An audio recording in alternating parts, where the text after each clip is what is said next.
Hey everybody! Today we're going to be talking about another river civilization, the Indus River Valley. Now, the Indus River Valley is in modern-day Pakistan, which, if you didn't know, used to be part of India.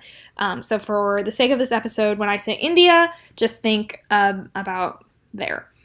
Now, unfortunately, the Indus River Valley doesn't have any writing that we can decipher, so if you're good with codes and puzzles, I hope that you figure it out, because I cannot even imagine the information that we're missing. The Aryans invaded this region at about 1500 BC, and they were horse nomads that spread really, really far. And then they created the earliest written Indo-European language called Sanskrit. And they wrote the Vedas, which are religious epics. And one of the biggest things to come out of the Vedas was the caste system in the 1000 BC.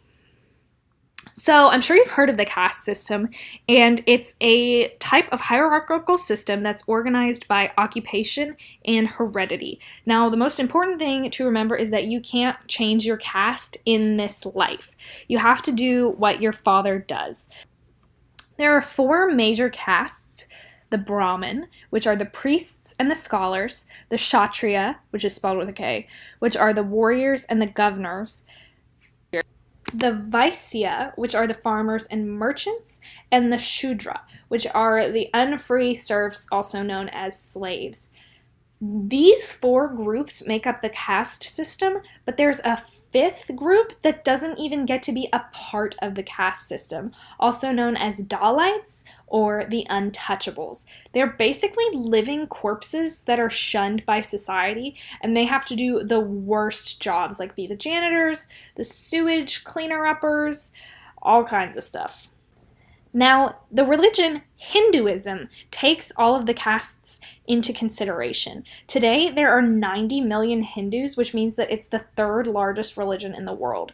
They have over 330 million gods, depending on who you ask, but they also only have one god, Brahma. He's the creator.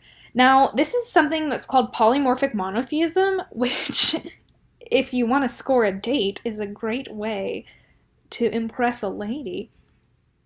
But basically what it means is that there is one god, but he is also many other gods.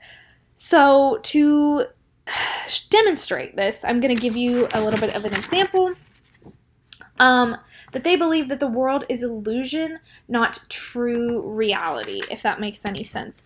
So the universe and God are one, and everything is God, including humans. It's a little confusing. Some other important terms that you're probably going to need to know are the Atman, which is the self, and pantheism is a word, which is like in all gods, in all that is. Confusing, right? Now, I'm just going to take a guess and say that anyone watching this video probably subscribes to the Western notion of progressive/linear thinking, but you got to get off that train. In Eastern civilizations, there's a lot more emphasis on things going kind of in a circle. Think about like the seasons, their cycles of rebirth and death, and everything, that happens goes away and then comes back. It's like a nice flow. So we got to think in a circle. Now, reincarnation is viewed as a punishment because in your circle of rebirth, you're wanting to get out of the human life and go to moksha, which is the end goal of all individuality, and it's to be one world soul. Now, to attain moksha, you have to have good karma. And karma is the moral law of cause and effect. Basically, if you put good into the universe and you are a good person, you will be rewarded by going up another life, another caste, in a different life. And if you are bad and do bad things, you will go down in the caste system. This is an effective strategy for keeping order in society because people truly believe that you are in your caste because of what you did in a past life. So, for example, the Brahmin, the priests, they're there and they've been really good through all their past lives. So, why should we question their authority? Versus someone that is a Shudra or even a Dalit. They did something in a past life to deserve to be in that low position. So, why should I question whether or not they really belong there? Great way to maintain social order. This also explains why bad things happen to people, because they're practical consequences. Like if you were bad in a past life, you can be punished for it in this life. For example, if a child has cancer, they would think that that child was really bad in a past life, so that's kind of what they did to deserve it. Sometimes they would try to work off these debts by doing things like setting themselves on fire, also known as self-immolation. And there's also another thing we learned about called the sati ceremony, where women that were widowed were burned alive on the pyre of their husband to travel with him, which is not okay, but it has been outlawed since 1829, but that doesn't mean that it doesn't still happen. This is because women were seen, widows, well, and women, honestly, were seen as problematic throughout history.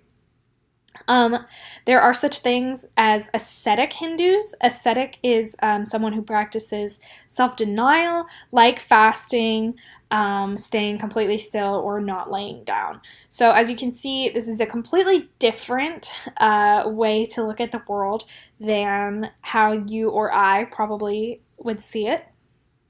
In the next episode, we're going to talk about Buddhism, which, if you didn't know, Buddhism is not Chinese. It actually starts out in India, and I will be telling you all about that. It's a little bit similar to Hinduism, so you should see some of the same themes reoccurring, but without any more talking, I will see you in the next podcast.